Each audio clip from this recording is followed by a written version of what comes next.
Welcome to the No State Project, live from the fortified compound here in Mesa, Arizona. And it is episode 92 of the big show, brought to you today by the generous, the continued generosity of Chris in California. We appreciate that. And if you would like to also help to support the big show, you can do so at markstevens.net. And it is all appreciated. Glad to be back here live. It's been a week, and the last show was kind of a train wreck.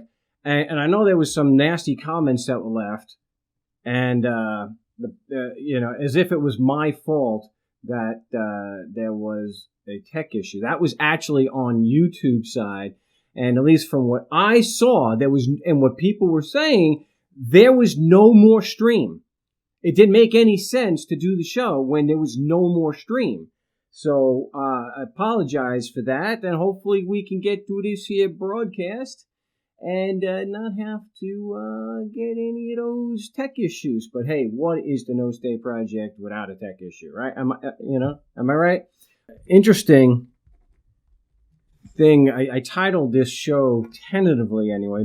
Maybe I'll keep it that way, depending on what we'll see what happens with the rest of the show. So, stupid things IRS agents say. And, there's never really a shortage of stupid things that tax agents and bureaucrats say.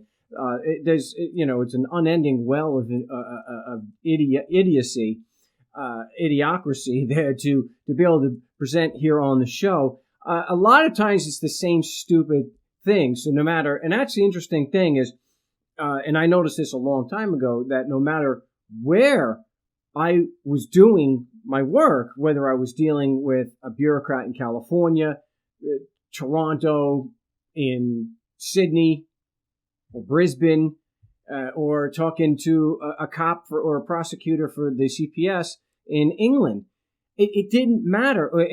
I always have I got the same 5 or 6 stupid responses to everything. It's just that there's something. I'm not saying it's coordinated, because it's not even remotely possible. I don't even think that's possible. But you would think that they were, in their cubicle, they're given a list of things that they're supposed to say. Like a telemarketer, you have a script. Like in the office, just stick to the script, make the sale. And I'm almost, maybe there's something that goes around. I can't prove this. I'm speculating here totally, but it just stands to reason. And this call's no different, although I'm going to talk about something else stupid that this agent said. Almost every single time when you are speaking to a bureaucrat and you're just asking them questions to verify their claim, right? Because we do things based on logic. You get them to confirm what their claim actually is, and then you ask some questions, seeing if they can actually verify that. And we're asking leading questions. Okay, so the information, yes or no, the information is in the question. When you back them into a corner, 9 times out of 10, out of frustration, they will accuse you of arguing or debating. And, just like they say in the argument clinic, well, if I'm going to argue, I have to take a contrary position. Yeah, but it's just not contradiction. This is. No, it's not. This is why I stick to just asking the questions. I don't take a contrary position. So to turn around and say that I'm arguing or debating, I can say, well, I haven't taken a contrary position. I'm just asking you questions. So that's a standard line that you're going to hear, okay? I'm not going to argue with you. And I would much rather have an argument. I actually would welcome an argument, but that's not what I'm actually doing. An argument is an intellectual process. It's where both sides are presenting their proposition, their premises to support their proposition, and to come to a better understanding of each other's position. That's not what we're doing unfortunately, that's not what's happening when we are talking with the IRS. They're not interested in changing their position, but it's a very difficult thing to do. What we're looking to do is just ask questions and to bring out that they're not able to support their claim. Okay, it's a very simple premise. This agent pulled one out that I'd never heard before. And it was just one of those things where you got to get over the stupidity of the statement. Now, a little more background. Before she accused me of arguing, this is when she really got into trouble. I had led her through the process. She agreed that the IRS's position was, now, and this woman was not a call center agent. This was somebody who's a little bit higher up. Okay, so she's not somebody that you're just going to call the 800 number and you're going to get her. No, you have to get transferred to this division. And so she had already confirmed that the IRS's position was so-and-so, if you're physically in the United States, then the laws apply and gives them jurisdiction. When I had asked her for evidence proving that was true, she came out and said that the W-4, the reported income, was the evidence. Okay? She didn't say we don't need evidence. She said the reported income was the evidence. So what do? We want him to confirm that that's what their position actually is before you start asking questions, because you don't want to be accused of taking them out of context or having them say, I didn't say that. She confirmed. That was what. So your position is the reported income, which is compulsory, proves the laws apply and give you jurisdiction. Yes. Could you please tell me exactly how the reported income, which was compulsory, tell me exactly how a compulsory report of income proves the Constitution applies. That's where she went off. And that's typically where we lose them. So if you're doing this on your own, and that's where and you get to that point, if they start shoveling crap at you, I'm not going to argue with you, I'm not going to debate with you. It's because they can't answer the question, because they don't have any actual evidence. There's no way to prove, because it's a mile-wide non sequitur, that forcing an employer to provide income information, and I don't care what the definition is, it doesn't help them out at all, because you can't get to the definition until you can first prove that their laws apply in the first place. It's called relevance. The definition is not relevant until we establish that the code applies in the first place. So we always know we've got them there. She put me on hold. She wanted to discuss this with somebody. She comes back 15 minutes later or so with the standard line. Now remember, we have not taken a position up to this point. Very important. Very important. She has said that the reported income proves the Constitution applies, because that's her position, the IRS's position. And she comes back and she says, the courts have determined that your argument is frivolous. Again, this is a fairly standard thing that they do. So I said, you do understand that Helvering versus Taylor from 1935 was one of many cases that show that a factual dispute with the IRS is a legitimate defense. It is not frivolous.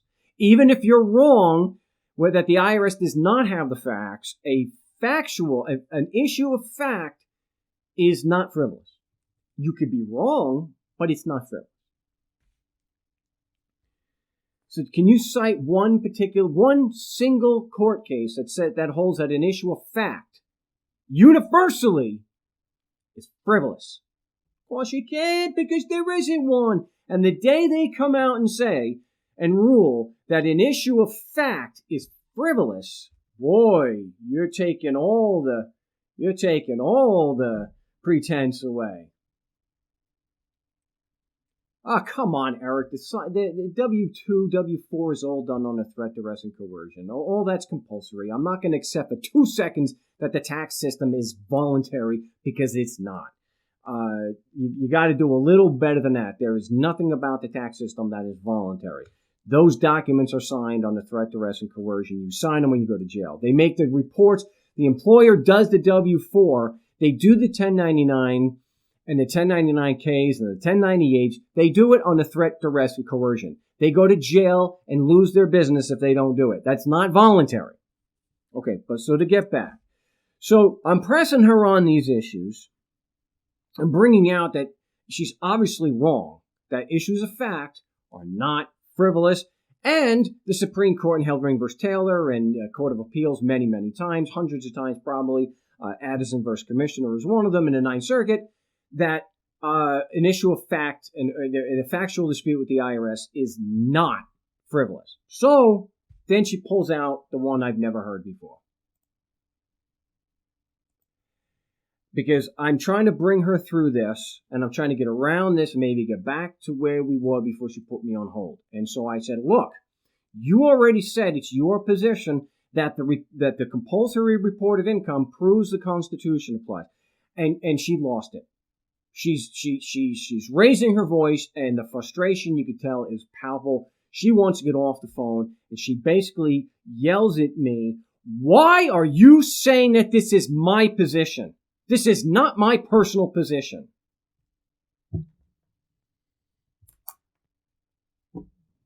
Just process that for a moment. Why are you insisting that this is my personal position? I would say that this is kind of a straw man, because she is, again, she is not a call center employee. She has just spent the phone, most of the phone call that she was on the hold for, saying that the IRS has every right under the law to do what they're doing. Every right, and that the laws apply because it is. All I did was take what she said, and I said, I never said it was your personal position. It's your position as an employee of the IRS. You're expressing the claims of the IRS. Don't you still work for the IRS, you numbskull? All it was just a way to to say, oh, look, if you're going to accuse me of this and you're going to do this, I'm going to hang up the call. And nothing, it's just the stupidity of something like that is almost off the charts. To be so desperate to be right, especially when you're going to hurt someone's life. Why are you insisting this is my person? I never said that. And I hope that nobody listening, to the show ever has to experience such stupidity, because it's at least since you guys are hearing this, if someone says that to you, then it's not a surprise, and maybe the stupidity of it won't start slowing your brain down, because I almost had that the two of us were stupider for having the phone call together. I tell you, if I think I mentioned to the guy I was on the phone with, if I still drank, I would have started drinking right after the call, because it was like talking to a 5-year-old. I mean, well, they have the same emotional level of a 5-year-old. So you call them out on their BS, and what do? Yeah, I didn't say it. They try to pull a Jedi mind trick, I guess. I didn't say it. It's just like George Bush. I'm glad someone did a video of this. It's one of the oldest ones on YouTube. I don't know why people say that I said stay the course. We've never been stay the course. And then you cue the videotape of him saying it, half a dozen times or more. We're going to stay the course. It's like, this is being recorded, and they don't care, because forcing people to pay you and give you money means never having to be logical, never means having to exercise any good faith at all. It's like a police officer. What was the basis of your determination of probable cause? Hey, it wasn't my personal decision. Well, first of all, yes, it was. Trying to get around and try to use that as an excuse to not have to verify that your position is correct is a really douche move. That's something you expect from. I mean, that is just ridiculous. You made the decision. I don't give a damn what capacity you want to claim that it was made in. I'm talking to you as a human being. You made this decision, whether you did it on behalf of the IRS, the WTO, or the Afghan government. I don't care. You made this decision. You just said it on the phone. So, yeah, that's the latest of stupidity from the IRS. Anything they can say and do to avoid taking any responsibility for the claims that they are making, because they are false, they are easily proven false, and you just have to ask a few questions. So I'm not going to provide any phone call for this because someone's still under the gun. It's just me reporting from firsthand personal knowledge. Just know when you start getting these stupid things, if you're asking good leading questions and you haven't taken a position and you're just asking them questions based on their position that they have verified, and you start getting all this verbal diarrhea, it's because they don't have the proof. Now, not only have you proven that they can't prove their case and have no evidence, now you're in the realm of bad faith, because they're going to continue going and they're going to start lying like this woman did. And why is she lying? Because she can. All I have is a number to a name. I don't even know where she physically works. So anyway, we're going to get to the calls. Call the business that reported you as having income to prove their position that you're liable. Yeah, they have immunity. They're not afraid of you and I, and very few times do they do something like that. I know the Franchise Tax Board says, look, if you can get them to say, withdraw the W-2 or the 1099, we won't. But the company is not afraid of me. They're terrified of the IRS. They're terrified, literally terrified of the Franchise Tax Board. They're not going to do it. They're not going to do it. And they don't have to worry about you and I suing them because they have immunity. As long as they are following the law, or they're following what the Franchise Tax Board of the IRS says, they have absolute immunity. You can go after the IRS, but you can't go after the employer. They're not stupid. They got this thing set up that you can't go after you can't hold the employer liable. Plenty of immunity to go around and make it as difficult as possible to hold them accountable. Because, hey, when you force people to give you money, you are going to take the right steps to make sure that your victims don't hold you accountable. Let's get to the calls. We got area code 267. You're live on the No State Project. What's your name? Where you calling from? My name's Joe. I'm calling from Philadelphia, and I have a ongoing thing which is not traffic or IRS related, but stupid government related is definitely 25 years.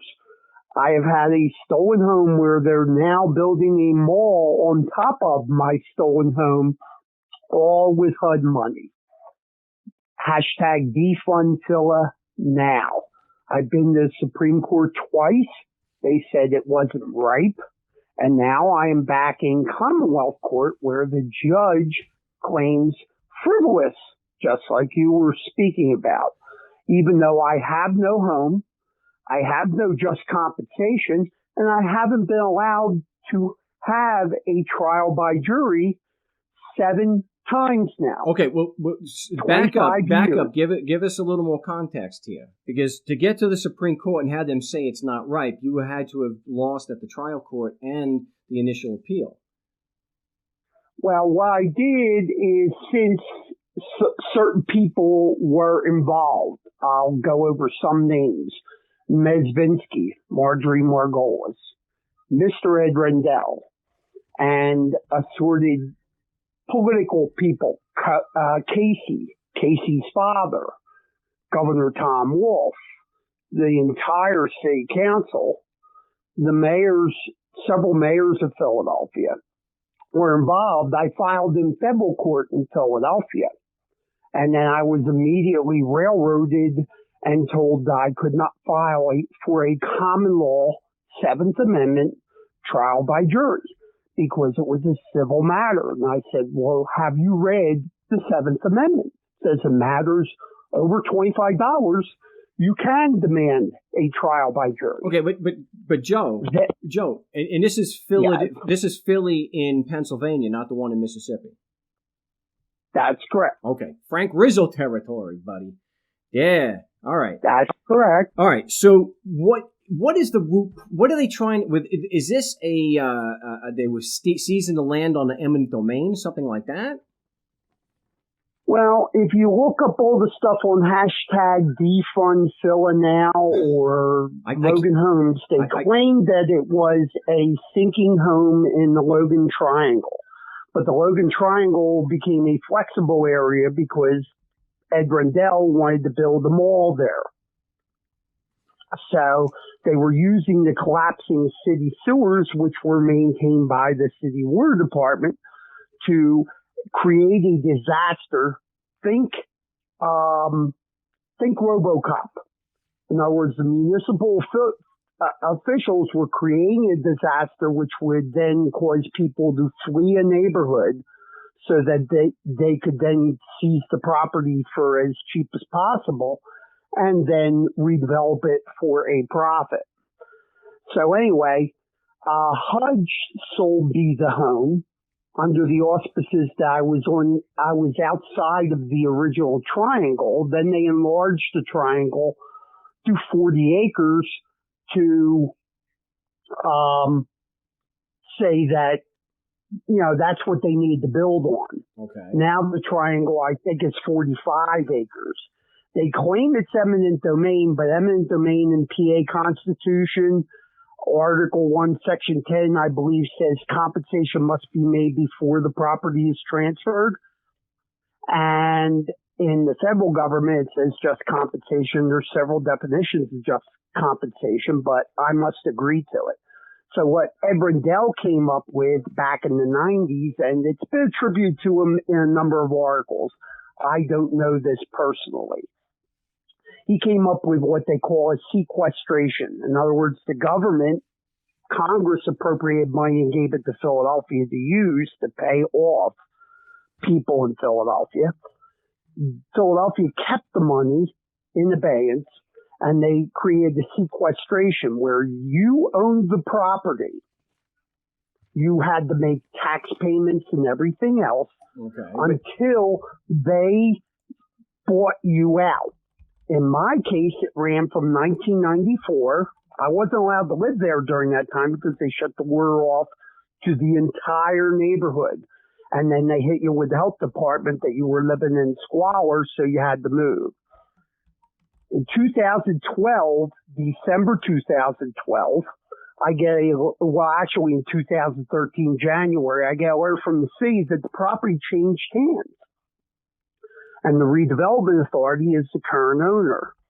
Now, the redevelopment authority never had a trial like in the recent Institute of Justice ruling about three or 4 months ago in federal court in Philadelphia, where they were taking property with an administrator handling the hearing. That was a seizure because of quote unquote drugs in the house. The kid had a bag of weed in the bedroom, and they seized his house like 4 years ago. But let's not mix the things up. If you there's a lot of information here. The city of Philadelphia. Wait, Joe, hold on a second. Let's try to. I don't have a 3-hour show today, and I got a line full of calls, so I've got to really get down to what the issue is here. So we don't want to mix things up. What they do in criminal court is not necessarily going to be the same kind of procedure that they're going to do on an eminent domain case. So let's stick to how they screwed you by not complying with the eminent domain clause. Correct. Okay, so they took the property. How did they get you off the property? Did they send the sheriff down? I mean, that's why I was getting to 2 seconds ago with it's just like with the Institute of Justice thing. In other words, they have a lawyer from the law department that supposedly sits in a courtroom, but it's not a courtroom, it's an office. and he signs off on whatever they want him to do. Now, he doesn't sign the deed. The deed's left unsigned, but it is notarized, which is interesting because there's no signature to notarize. And the sheriff then accepts this paperwork and changes your name off the deed. And that's what they did to you. And that's what they did to me years before, but they've done it to this gentleman recently, and it's been proved that obviously that's unconstitutional because you have to have a trial if they're seizing your personal property. Well, if they're doing it on an eminent domain, I would guess here that if you wanted a hearing on the taking, you would have to object and file some paperwork to get that. Not that they would automatically do that. I don't think it works. Well, you have to be properly notified, and they don't notify you until after the fact that the hearing occurred. So therefore, there is no notice. Yet the person I was dealing with at the Philadelphia Redevelopment Authority signed off that she didn't know where I was, so that's why I wasn't at the hearing. Okay, so you said you weren't given notice. You said you weren't given notice. So is that what happened? You weren't given notice of the hearing? So did you object? I wasn't given notice of the hearing until after the hearing. After the hearing. Okay, did you contest that? Did you appeal that? I tried to contest it, but the Redevelopment Authority will not allow you to contest it to a court. They want an advisory board. The advisory board is 3 of the board members for the Redevelopment Authority. So can we say it's Australian kangaroo court, or do I want to be nasty? Or let's not bring the Aussies into this. They got nothing to do with that. I would say that if they're going to try to block something like that, then you may have remedy by going into the court and doing a quiet title. Did you try that? I did a what did they call? Not a quiet title, a fractured title or something like that, and I reported them to the Philadelphia police. And then we found out that Seth Williams, who was also indicted, Chaka Fattah was involved in it. I got numerous articles and everything. I could send them all to you if you want to see all the paperwork, but I've got like 4,000 pages filed, and I'm still getting stopped in Philadelphia Municipal or Philadelphia County. Well, all right. Well, court now. So you didn't do a quiet title. Obviously you've mentioned already that you filed in court and even gone to the Supreme Court. What did you file in court? What did you file? What kind of complaint? What kind of complaint did you file in court to stop this? Well, I filed in federal court because of all the politics in the state court. Okay. I was told since HUD was involved and the office of the president because the Clintons were involved, and also Ed Rendell. I filed in Philadelphia federal court, and it got tossed out by Mrs. Ed Rendell was one of the judges, and she refused to recuse herself. She was a federal court judge. What was the base? All right. What was the actual complaint? They said it wasn't ripe. It wasn't ripe. The Supreme Court said it was not ripe because the city said that they hadn't had time to pay me. Now, this action started in 1994. So now we're in 2018. I mean, are they building a bridge to Mars? I mean, one would think that we could handle this within a timely basis. So but what was what kind of action did you file in the federal court? Was it a quiet title? I mean, what kind of action was it? A petition for Well, I filed for a trial in federal court on the whole thing. But what was the nature? But what was the nature? All right, so you have different types of actions. Was it? It's a civil action. And so, what were you asking the court to do? To stay the proceedings and give your property back? No, what I was asking them to do is have a trial on the fact that I know that my property was stolen, and therefore I wanted a jury trial to assess damages. And the analogy that I use is there were 26 people at a table, and I owned the restaurant. They all ordered pizza. They all gave money in letters I have. They all gave money to the city of Philadelphia to pay the bill. And then the city of Philadelphia got up from the table and said they had to go to the bathroom, and that was the last I saw of the city of Philadelphia. Now, because Title VI is involved, constitutions and laws, some of the authorities, like HUD, can call back the money that they gave the city of Philadelphia because it wasn't used. All the people weren't paid out of the money that should have gotten paid, and it wasn't used in a constitutional way. Okay, but Joe, some of the people, hold up. Were segregated. Hold up. Did you make any allegations in your complaint that the defendants were violating federal laws? Yes.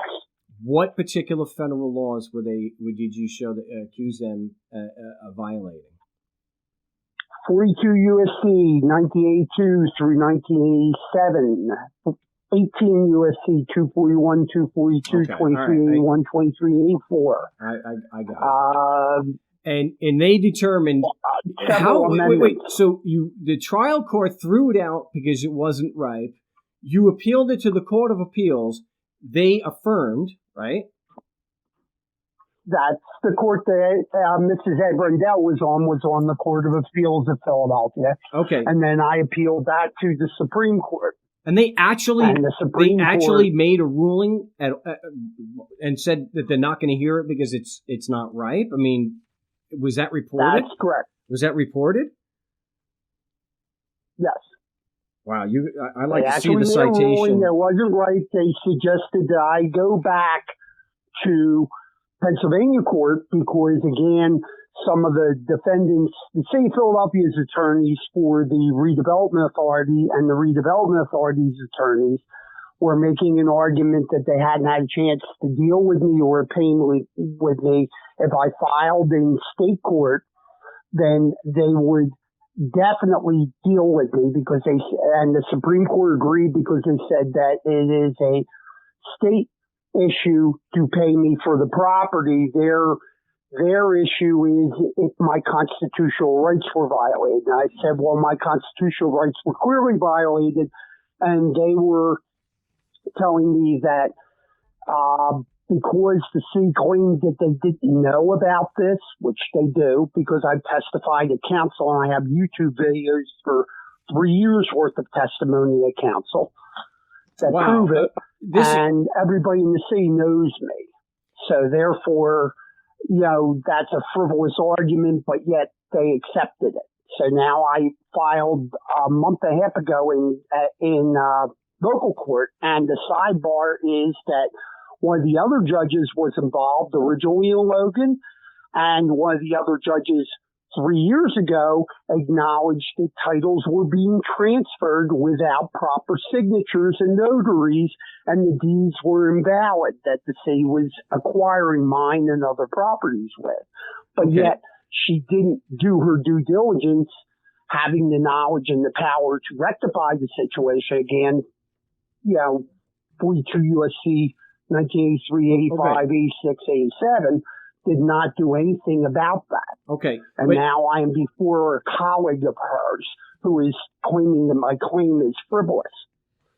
Okay. Wow, this is a lot to digest. I wish I had, you had called last week, especially since, well, anyway, there was not as many callers. Well, I just got turned on to you about 3 days ago by a friend of mine who's known about my case, and he does traffic cases, so he watches your videos and calls in from time to time. And he said, why don't you give him a call? He said, your case is so weird. It sounds like you've made,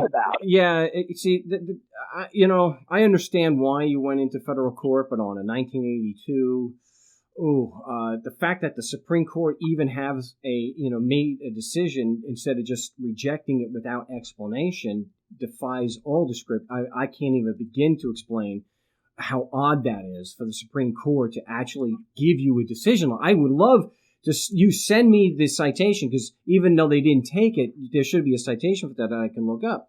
Well,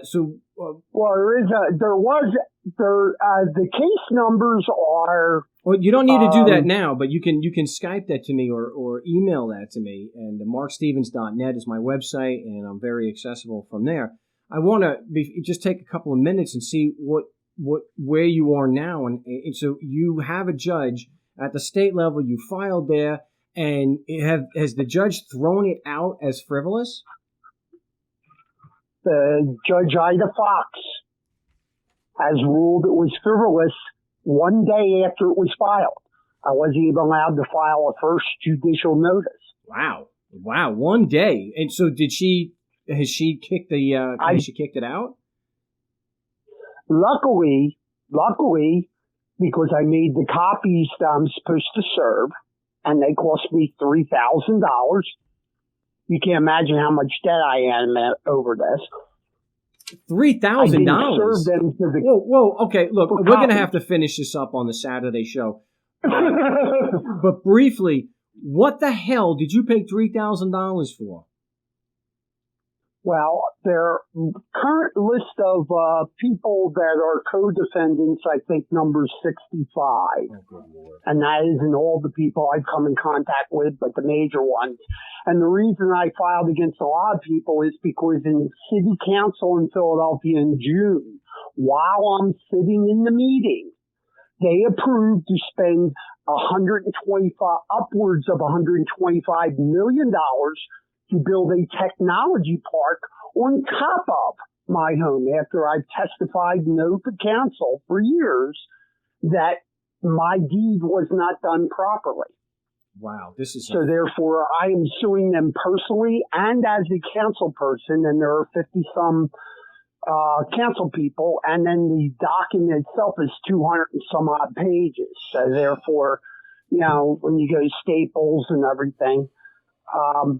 I mean, some of my documents are up on Facebook for trial 14-6880 and some other sites I published them out in the open because the judge wanted to steal them. Joe, I gotta let you go on this, but I'll say this, and maybe I'm just Monday morning quarterbacking here, but given the history of what you've done so far and how these people have run these things, if I was looking at a $3,000 bill for service for 65 people, I think I would have named the county, and then joined everybody after I was able to get past the initial motion to dismiss.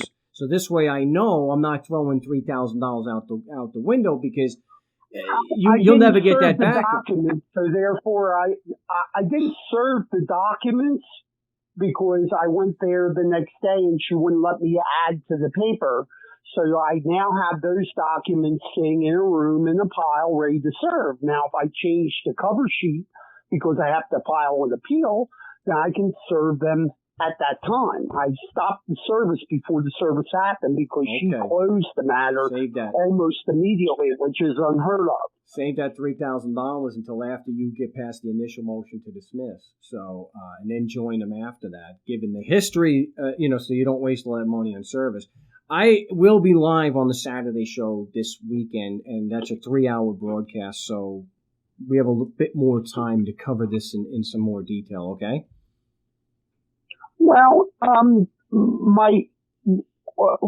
what email address do you want me to send you some of this stuff? I have tons of stuff. I don't want you to send me tons of stuff. Send me the Cliff Notes, and then you can send me some links. Don't flood my email. Just one email with the Cliff Notes and a couple of links, and then we'll take it from we'll take it from there. We'll do it on Saturday. I'm just going to send you some stuff so you can contact me. I do have this stuff. Most of the stuff is posted online in various places on Facebook.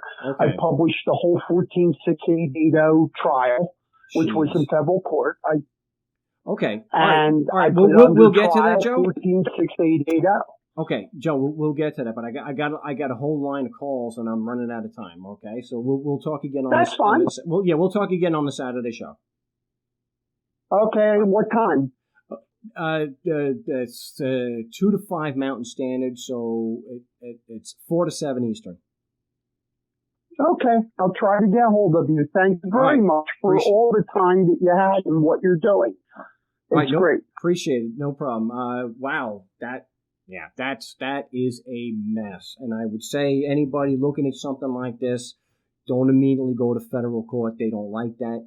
You got to exhaust your state remedies. Yeah, the state might be the pricks who are doing it to you, but their policy is the policy. So in a situation like that, file a basic quiet title action. And if they've had all these issues where they didn't give you notice and whatnot, and at least if you don't succeed at the trial level there, then you at least you have solid evidence and you got an appeal instead of wasting time in federal court.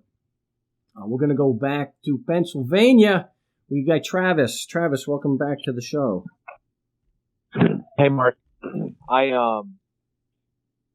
had a trial date set for January 8th, and I put in my motion to dismiss and Brady request back in November, and I didn't get a response. This is I'm in Maryland, and the violation happened in Delaware, so okay. I didn't get anything back in the mail until last week, and so I had a week to respond.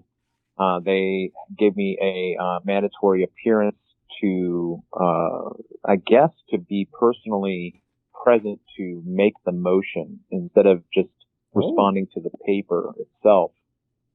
So they're requiring that I have a mandatory appearance tomorrow. And so I went in the very next day after I got the notice in the mail and wrote up a requirement, stating the fact that, look, I just got this announcement. There's no way I can get the time off in terms of, requesting off from my employer. Can we work something out? And then I also got certified mail for it. Well, I called and they said they didn't receive it. Called back. Yeah, we still haven't. So today they still have not received something that I sent certified mail. So the woman then said, well, if you don't show up for court tomorrow, there's going to be a case out for you. So I'm not really sure what you think I should do. I thought all right, maybe I'm misunderstanding because you have a January 8th trial date.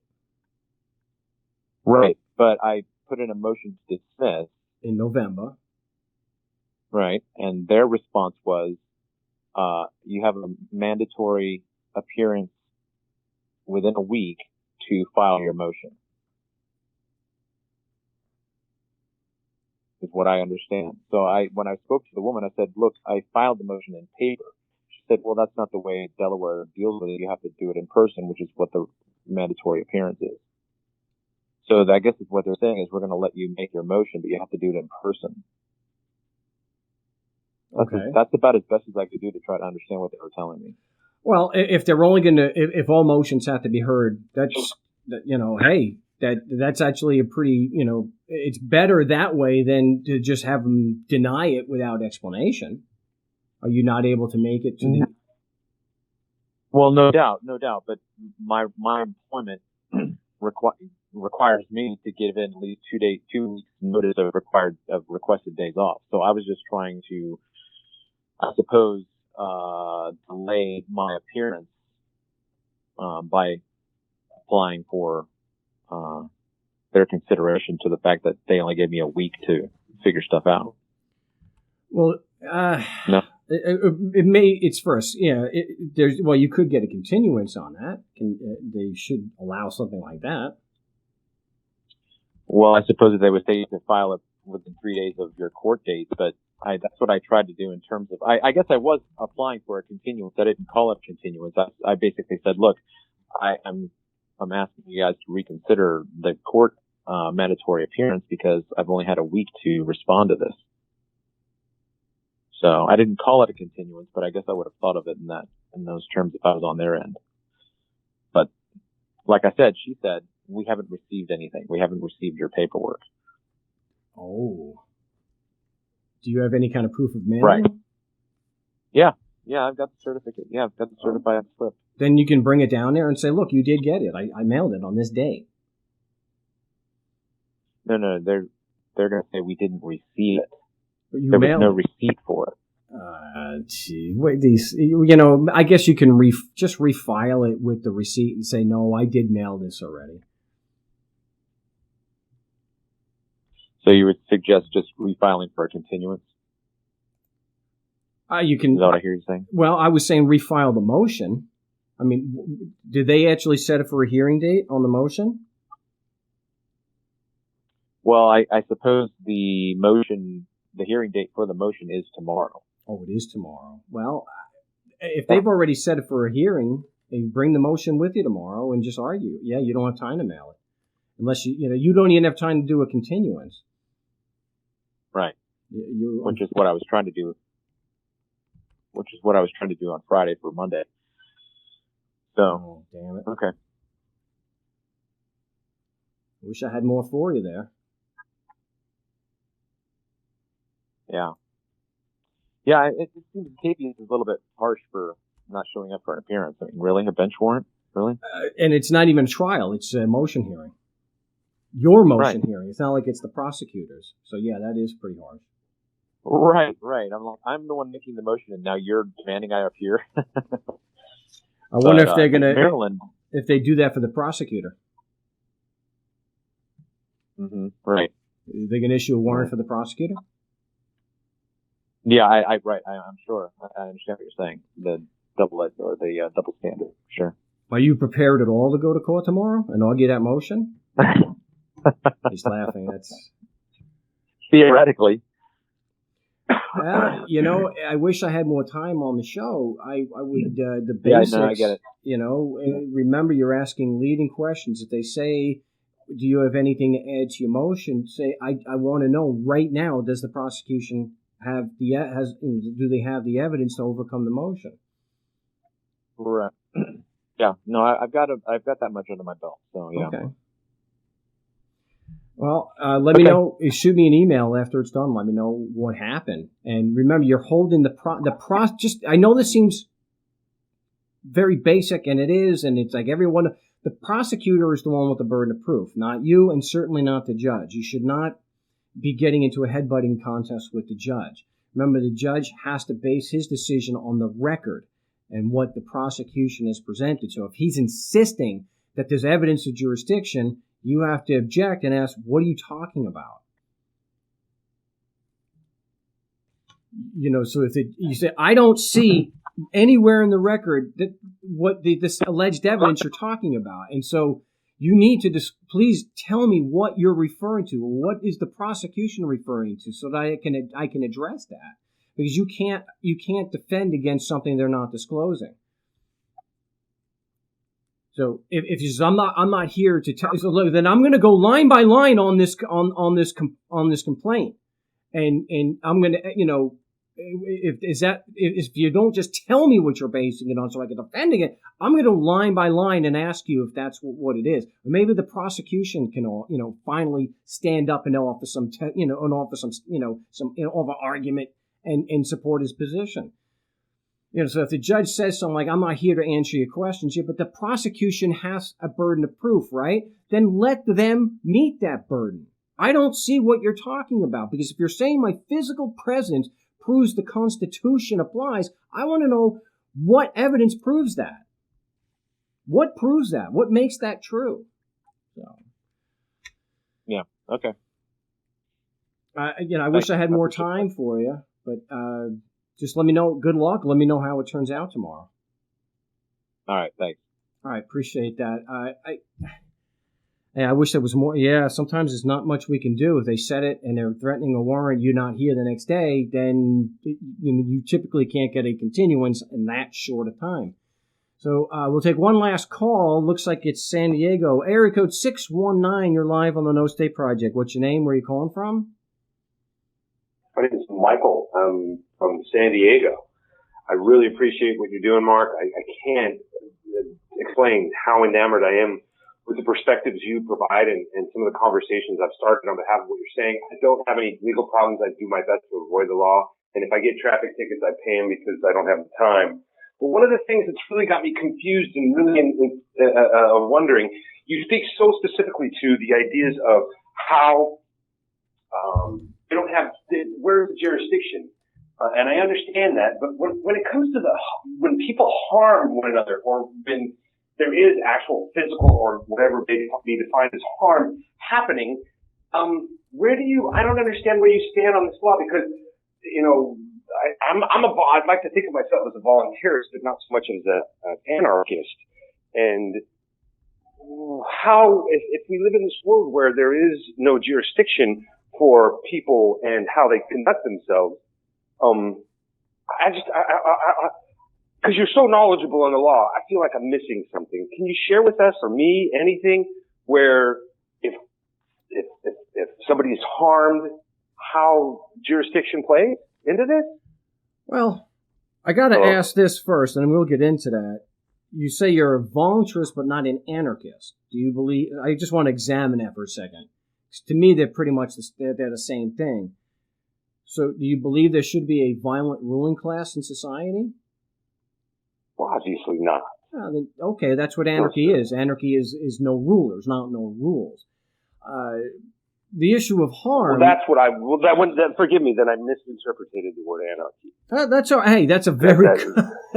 Damn it, Mike. That's pretty common. The word anarchy has been given a bad rap. Given that that it's chaos and this and that, and mayhem. So then help me with jurisdiction when it comes to rules. What are the rules then, and how do we know which ones are valid or we are under the jurisdiction of? Well, the reason why I talk about I understand the harm. My basic principle that I live my life by, and do no harm. You're not perfect. Yeah, but we live in a society today. Where if my business is right next to a transgender bar, and the conversation that I've had insofar as how I need to address people, I don't even use he and she anymore. And because of the fact that we're in a society today now where words you can be held liable for and harm. We have a judicial system that's going after a president only based on the idea that they're going to get him to lie, and then we'll be able to get him. So, this idea of harm, I'm guessing you're about to tell me your interpretation of harm. I'm specifically trying to understand, where is it that we all agree on that line? Or do you see a line that we all can draw in the sand at the same point? Does that make sense? Yeah, it does. It kind of reminds me of some people who have called and said, don't throw your morality down my throat. And, morality is subjective. It's different for everybody. But there are certain things we do agree on. Physical harm is one of them. Actually, physically harming or threatening to physically harm somebody, that is something that's almost universally understood, at least in modern Western societies. Physically harming somebody, bad. I don't have the time to get into the basis of that, but that's, where I look at it. And also as far as property damage, deliberately damaging somebody's property, I can't let go. How can a perpetrator not say that? It's okay. How can a perpetrator finish the question? Not get away with the same argument. What jurisdiction do you have over me? Well, I'm looking at it as a matter of self-defense. That the only reason, because someone's physically threatening me or in the act of trying to hurt me, my jurisdiction, it's not even a jurisdictional issue. It's a matter of self-defense and defending myself, my property, or, my family. I have to ask you, though, do you believe that there's no evidence against Trump, that he's completely innocent? Oh, he's a fucking turd. Anything having to do with politics defines the word corruption. Regulators are not there to make the world a better place. They're there to ultimately let you know who's in charge and who's going to get away with whatever they want. All the cases you have in these courts of law and all these people coming to you make that expressly clear. So I am in no way, shape, or form a fan of his. But anybody that came before him is more criminal in my mind. He hasn't had the time in there yet to become the kind of criminal that every person minus Jimmy Carter in my lifetime has been. Well, kudos on you for that. So, and I'm very low on time. But the thing is, there is videotape of Trump lying. Now I know they all lie. Because I wanted to address the issue that you said before about lying. There's video of it. So. And the more time he's in, every day his hands get more blood just from what's going on in Yemen. Not even in Afghanistan. Syria. Oh, the colon. Yeah. Sure. So let me see, because I think maybe you posted earlier on the YouTube chat, and harm. Yes. People have asked me, and again, I'm very low on time, so you'll have to call again on the Saturday show also. Do I believe that if somebody causes harm, that then the courts have jurisdiction to hear that? No, I don't. Exactly. And really? Yeah. Well, look, looking at the evidence, the facts, there are men and women that force people to give them money. Now, that's criminal. That is immoral. That's just wrong. You are physically hurting people. You are actually contradicting the stated end of your existence, that to protect life, liberty, and the pursuit of happiness. And yet they're the most vile and violent violators of life, liberty, and property, or the pursuit of happiness. Mm. So their means is totally at odds with the end. And so that's why. And so no amount of the harm, like if I was to throw a football through your window and you want me to pay for it, and I go, Abba Fangul, I'm not going to do that. That act itself does not and cannot give legitimacy to this organization called government. And that's why I talk about that in those, because it doesn't. How is one who can't be protected to be protected? How can somebody who is in a financial or physical presence of being a victim, not without government and courts, what recourse would they have? Buying guns?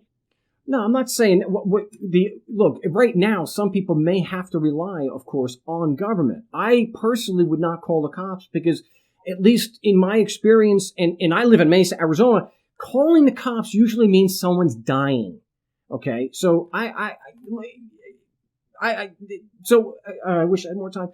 So, we talk here on the show about. I just don't see you're delegitimizing something that in a way, I mean, don't get me wrong, dude. You really nailed the nail on the head with the sledgehammer with what you're doing. And I'm super grateful for the time I've spent watching what you're doing. But there's that whole morality thing, and it's a very gray area. I'm trying to get to where you understand. And it sounds like you're very self-reliant. And unfortunately, we live in a society of the free shit army. And there's a lot of people that are on the short end of that free shit. And with what I believe and you believe, if it were ever to come to fruition, those people would suffer tremendously, I believe. Well, I don't see what I've talked about, and I've caught a lot of heat on the show because Americans in particular are very black and white when it comes to capitalism and socialism. And they don't want to understand that this idea that socialism has failed in every country it's tried is wrong. And the blinders are on. They cannot accept that. They love the military and refuse to accept that that is a form of socialism. They love the police, but cannot accept that that's a form of socialism. So they just make a blanket statement that's false. So I envision a society without rulers where services are still like the police and fire. We'll use fire as an example. No one's going to piss on the fire department, right?